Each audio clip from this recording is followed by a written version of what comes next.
Healthcare in senior care is fraught with problems and challenges, but we're also seeing some amazing new clinical treatments and resources. This show will help illuminate and uncover the good, bad, the ugly in order to equip patients, families, and other healthcare providers. Welcome to Senior Care Confidential. Hey, good afternoon, Joe. Hello, Brian. So we're going to do something different because I know you are starting a new kind of specialty practice within your care management practice. And so it's on the end-of-life doula. And you and I, we interviewed a guy not too long ago who, this is my second-ish, the first guy I had talked to before, but only briefly. But it was like the first time I really kind of dug into like what the whole doula movement is.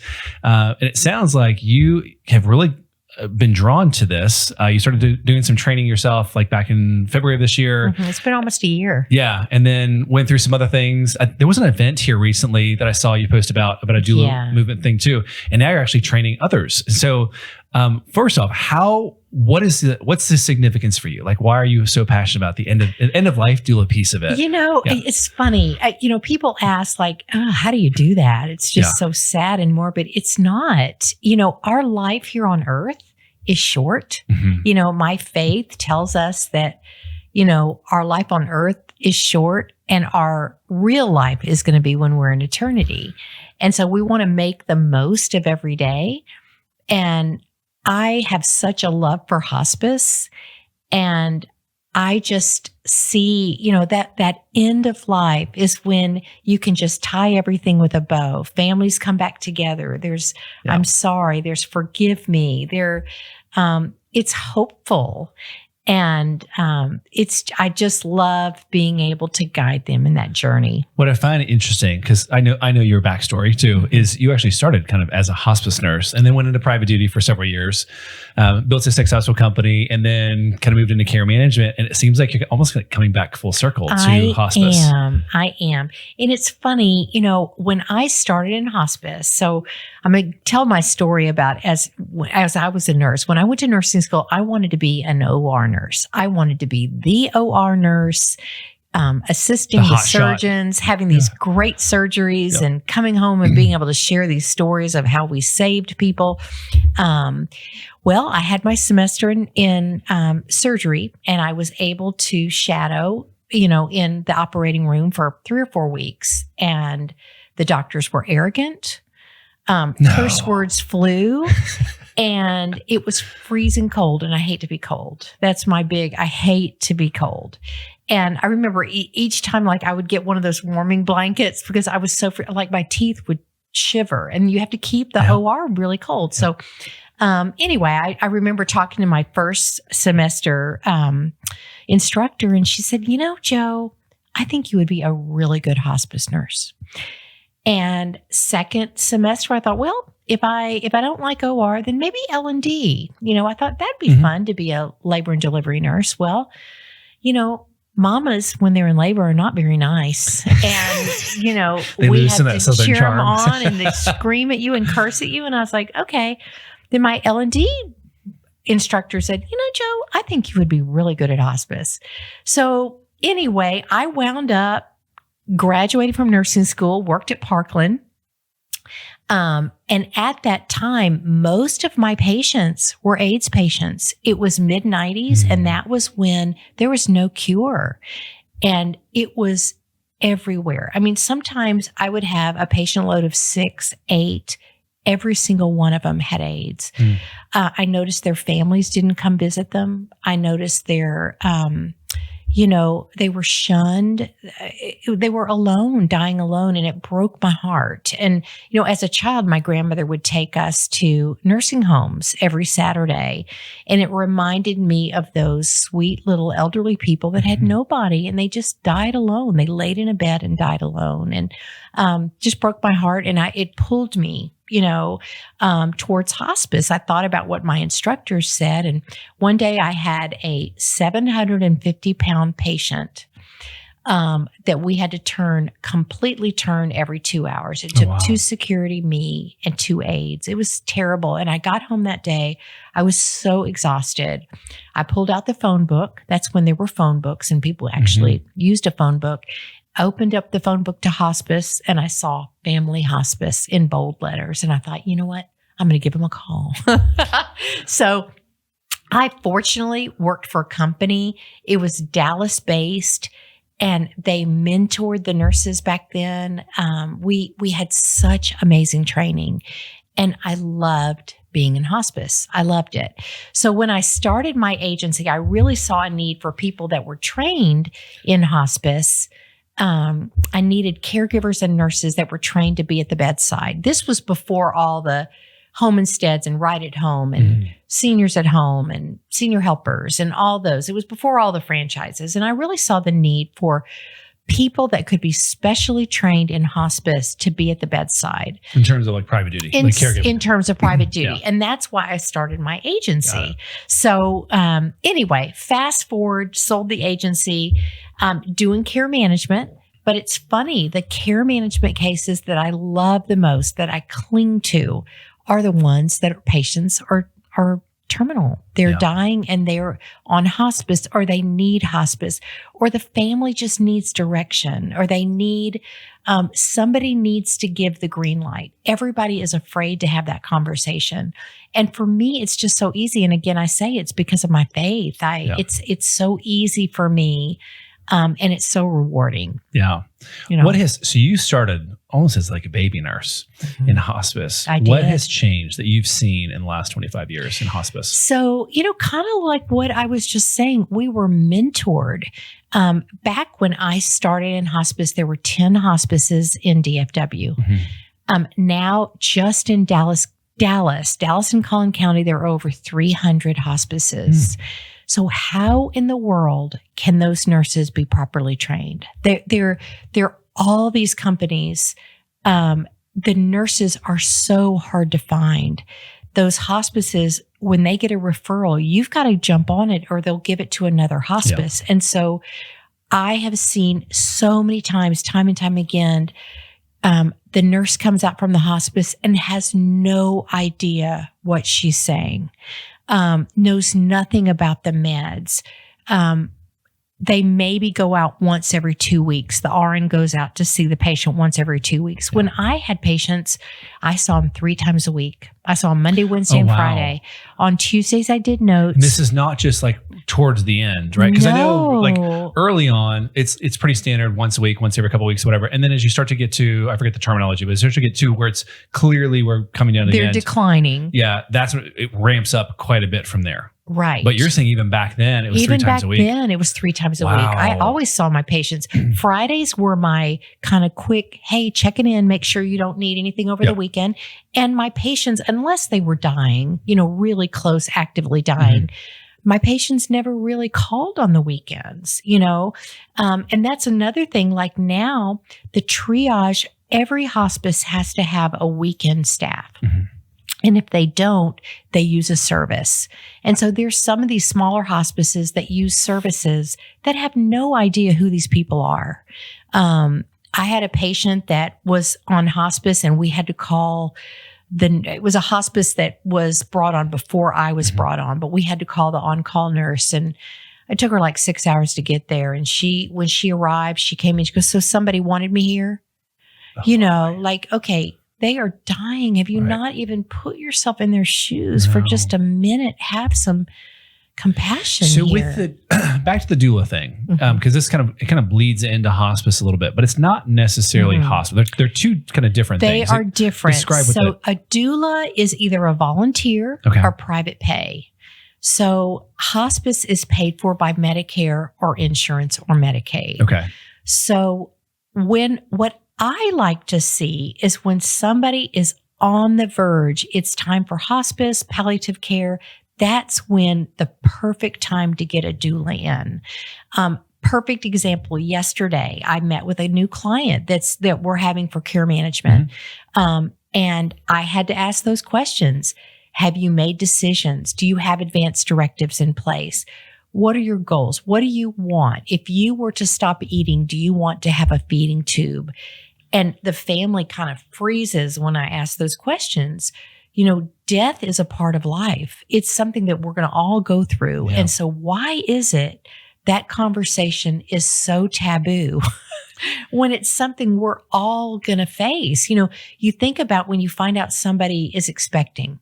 You plan the showers, you paint the baby's room, you move to a bigger house so you have room, you pick a name. I mean, there's so much involved with preparing for that baby to enter the world. Well, we're going to leave this world too. Our soul leaves the world. And so don't we want to prepare for that just as well? Yeah. And that's where specifically the doula helps. I wouldn't say the transition, but you guys are almost like a social worker. And how did you define doula? Okay. Doula means, in Greek, it means Christian female servant. Yes. Now there are male doulas too. There are a lot of male doulas. Yeah. And I think about with my sweet little AIDS patients back in the 90s when there were no cure, that would have been a perfect opportunity to use doulas. They didn't have them back then, but it would have been perfect just to help them. Nobody would even have a conversation with them. So if I understand this correctly, you've got hospice that have hospice nurses. There are also some caregivers like CNAs, whatever, that are employed there too. They have some volunteers, and then they have a minister or a chaplain. So the nursing visits are whatever frequency is appropriate at whatever stage, right? How often is a caregiver there? So a caregiver should be going out 3 to 5 times a week. Okay. They offer 2 to 3. But with my patients, because Medicare is paying X amount per day. Yeah. Medicaid is paying X amount per day. Okay. Insurance is paying X amount per day while they were on hospice. So why not get the max? So the caregivers are there for dressing, bathing, kind of ADL needs, short visits. Correct. Okay. They're there for about an hour. So you got the hospice nurse. We got the caregiver that comes out there and helps with ADLs. And then you have a chaplain. How often is a chaplain there? May go out once a month. Okay. Unless there's a crisis, same with social workers. So, okay, you do the math. There are 168 hours in a week. Okay. Yep.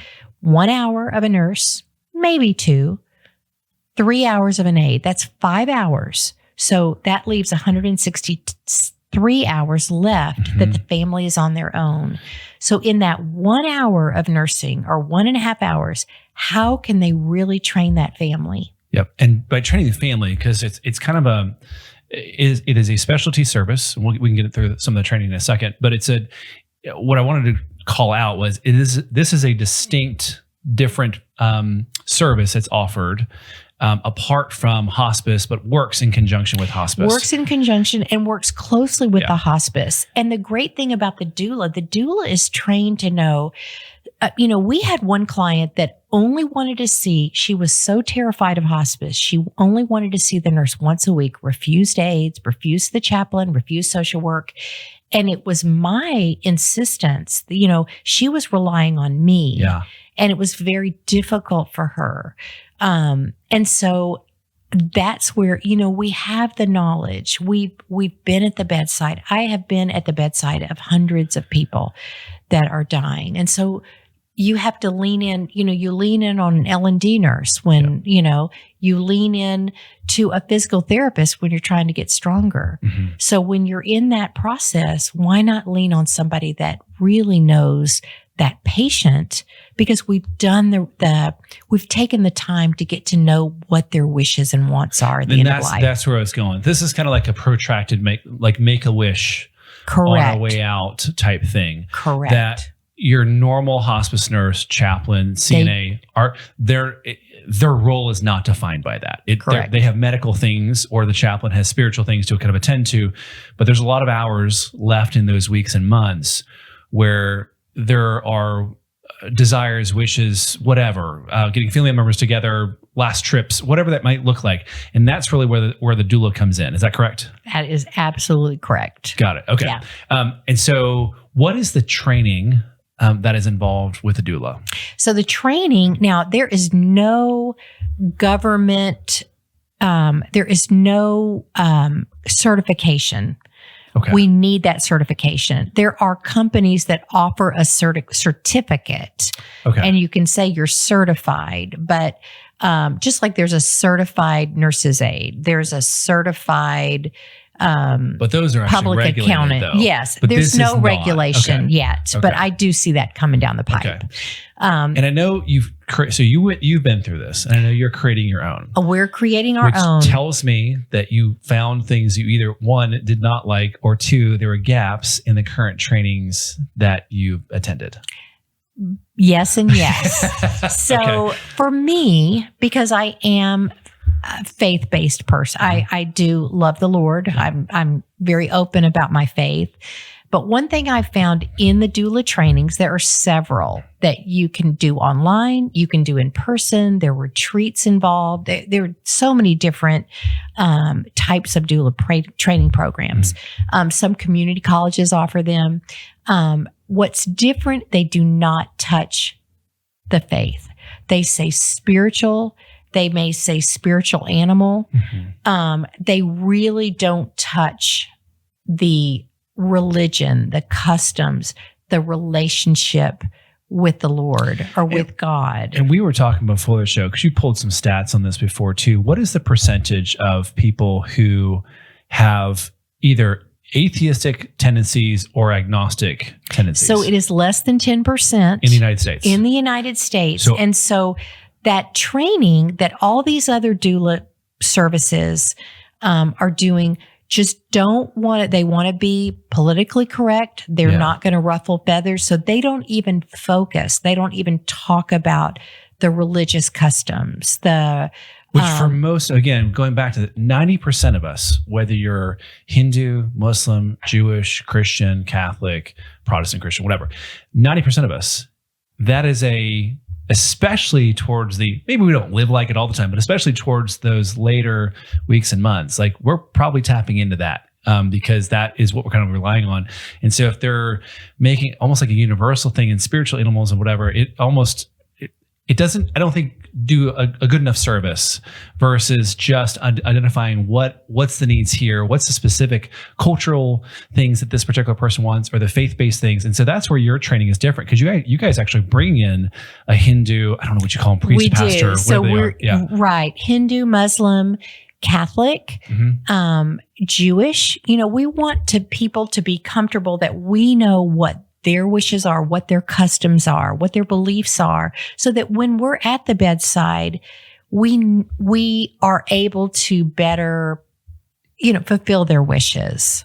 Yeah. I think sometimes in the attempt to be, in this politically correct world that we seem to have found ourselves into in the last 20 years or whatever it's been, it seems like there's an attempt to be inoffensive and kind of create this universal language. Sometimes it becomes offensive because if, as a guy with a Christian faith, if I was being told about spirit animals, or you were mentioning in the trainings, they don't call your spouse, your wife or your husband, they're called partners or your person. And I would be deeply offended if you looked at my wife of 70 years and said, your person or your partner. No, like wife means something. Like there's a spiritual context of that. Yeah. Think of somebody that's, 75, 80. Oh, yeah. They're not going to what? Yeah. What are you talking about? Yeah, you need to relate to them where they are. And that's why you're creating, I say all that to say, you identified that there were some limitations or some opinions that most would maybe not share. And so you wanted to start one that actually truly was universal by bringing in other faiths so that your trainees, your doulas could identify with people with various backgrounds. Well, and I'll say, I had a patient recently who was Jewish, and that they sent the rabbi, they had a cantor, and he sang. It was the most beautiful thing. It was just amazing. And I could feel God's presence. I mean, it was wonderful. And so being able to know and say, would you like the cantor to come out? Would you like to see a rabbi? Yep. Would you like your last rites? Yeah. Those kind of things, just so we know what their wishes are.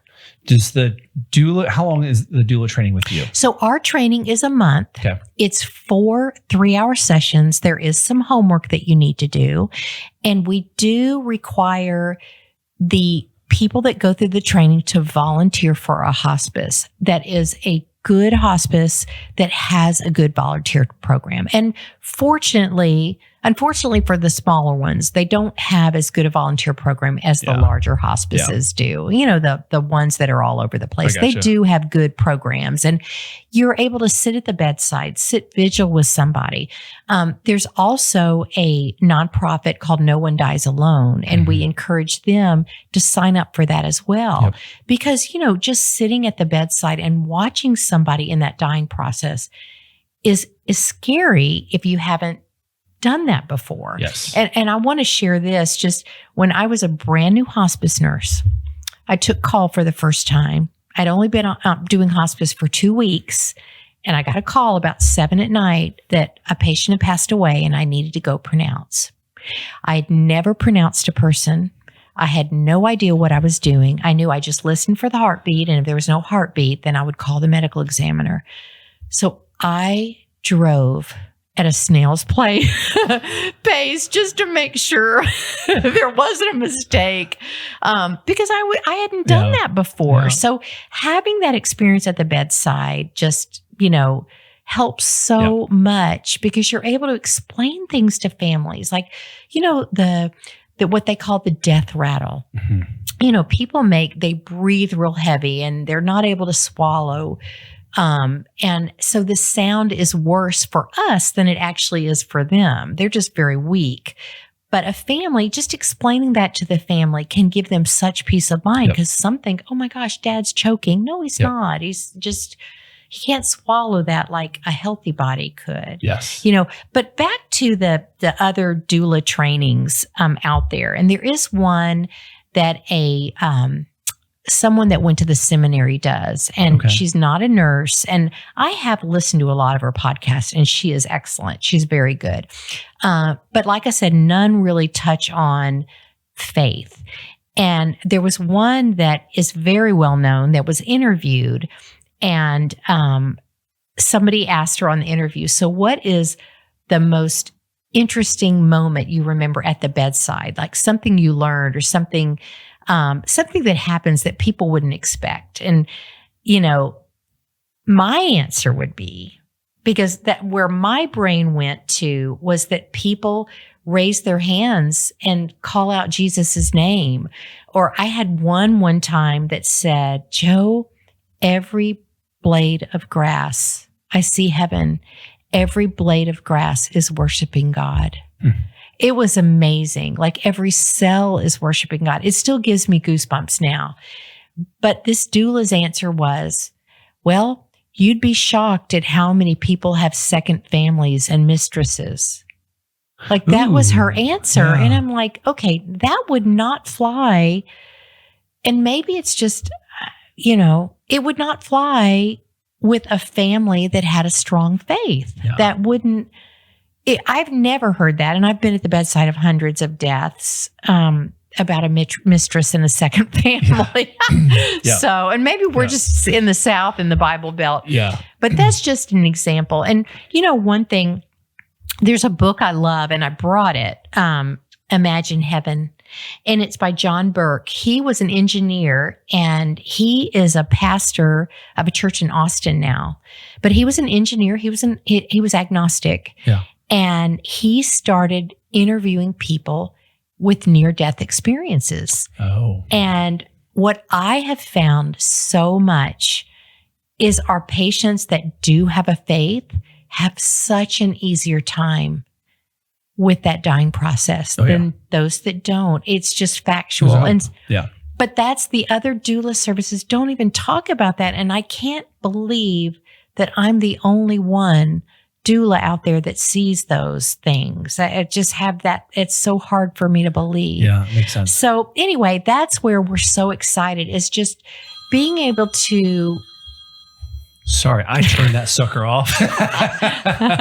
Okay. So anyway, just being able to meet them where they are in their faith journey. Yep. And, you know, sometimes people with no faith ask a lot of questions at the end of life too. Yeah. And I'm open to answer whatever they want, or say they have walked away from their faith and they say, Joe, I would love to have a chaplain come out. Well, the chaplain comes out from the hospice and he just kind of meets and greets and doesn't really get It's more superficial, Gotcha. So maybe they need somebody that really has walked the walk they've walked. Yeah. We can help them find that person. Gotcha. Or maybe they, they just haven't done enough for their family.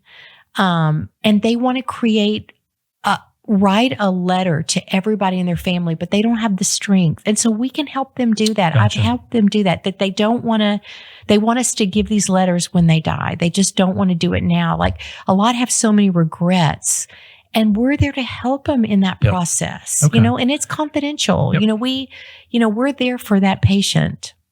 So when someone's wanting to engage with a doula, because I imagine not very many hospices themselves even have this program. Is that correct? They don't. So how does someone go about finding a doula? So you would look up doula. Okay. Doula, let's say Doula, Dallas, Texas. Yeah. So you can call Joy Care Management and we can help connect you with a doula service in the area that you're in. Okay. There is a company a nonprofit called INELDA, and that's where I got trained.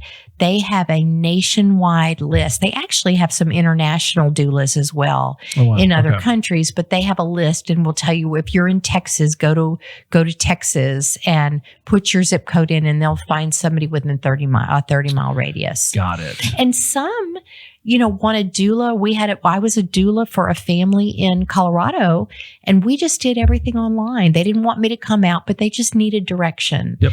And so I was able to do that, and that was great. And they were very appreciative. How are doulas paid? You mentioned the thing about volunteers. Volunteer, or they are paid privately. I am paid privately. Okay. There are some people, this is all they do for their income. Now, Texas is catching up, or they're catching on. In other states, doulas are much more prevalent. California. Why do you think that is? Because the states that are that have the medically assisted death or medically assisted suicide, those states, I think there are 8 states that allow that. So they use doulas a lot for that. Yeah. Okay. Texas is not one. Yeah. I personally am not comfortable with that. Yeah. I am happy to make sure they're comfortable in the process. But I personally am not comfortable with giving a pill. But that's why the states that have the states that do, they were a little more progressive in recognizing, hey, if we're hastening this, we probably should have a guide. Absolutely. Okay. Yeah, just to cover everything and make sure you're ready. And sometimes, a lot of times with people that are dying in America, we don't have the community that we did 30 years ago. No. It's so sad. But I have 30,000 followers. You have a lot of followers. Yeah, no, and there's something to that too. But you know what I mean? And so, people are having fewer children. What it used to be, people had 8-10 kids, and, sisters would take turns. Yeah. You're not seeing that anymore. So people are dying alone. And I understand why. They're like, I don't want to be a burden. And you think of the financial, you're just going to an assisted living, getting meals. One patient that I'm helping with, it's $9,400 a month. Yeah. He's not even getting assistance other than he's going to meals and social. It is expensive. Yeah. And so, you understand people, if they don't have family, they're like, oh my gosh, this is going to deplete my savings. And then what am I supposed to do? So I just think having a doula in your life, especially someone, maybe they've worked all their life, they haven't had kids, and they want to make sure they don't wind up on a ventilator in a nursing home. Well, get a doula and we can help you through all that. Last question for you. When should someone consider connecting with a doula? Like at what point? Is it palliative care? Is it kind of as we're getting closer to the end? Is it 6 months before? Honestly, I think it's when somebody knows that they're declining. Okay. Let's say they have an illness, let's say esophageal cancer, and they're given 2 years to live. They're going to try treatment. Get that doula in place now. And that doula, you may use the doula and then you do get better. But then if you don't, then the doula can help say, you know what? The pain is so bad for Mr. Smith. Can we get palliative in place while he's getting these treatments. I mean, they're just so much expertise on what we do, and a lot of people don't realize a lot of times people go on hospice and they get better and they come off hospice, and so just having someone in your hip pocket, Do you recommend doulas that have a clinical background? I would prefer a doula that is clinically trained. That is my personal opinion. A lot of doulas are social workers. A lot of doulas that work with kids are child life specialists, and they work with children, pediatric, and adolescent kids that are terminal. I have taken care of those too. I've taken care of babies that have lived for 2 days. I have taken care of 102-year-olds, but caring for those that are little bitty, I mean, what do you say to families? And so you've got to have that training, you really, and I've taken care of too many children that have been on hospice over the years, and it's heartbreaking. It's heartbreaking for us as nurses too, but I think that would benefit with a clinical person. Makes sense. Okay. This has been enlightening. I up until this year, I had no idea that doulas were even a thing. And it sounds like, the health insurance, Medicare covers, all the medical stuff. And it also includes, some occasional visits by a chaplain, but it sounds like there's a lot that gets left. And this is where the doula kind of serves. Well, and people they don't know what to do. Yeah. And so that's where I really think hospitals are going to start employing doulas just to be able to help, because the social workers don't have time, and the discharge planners, they don't have time. Yeah. And so it's such a good benefit on help with direction and what do I do? And I do think also churches need to have training. We have one doula, RN that's going through training to take this program to her church. Oh, wow. Highly recommend that. Because, it's the churches, people want to know, what can I do to help? And what better way than sit at the bedside and hold somebody's hand when they are at the end of life? Beautiful. Yeah. Thanks, Jo. You're welcome. Thank you for letting me talk about it. Of course, yeah. So if anybody is interested in the training, our training in November is full, October, November. We will have one coming up in January. We're also going to be offering online by mid-2026, which we're excited about that. So please email me at info@joycaremanagement.com, and we can give you lots of information. Excellent. Thank you so much. All right.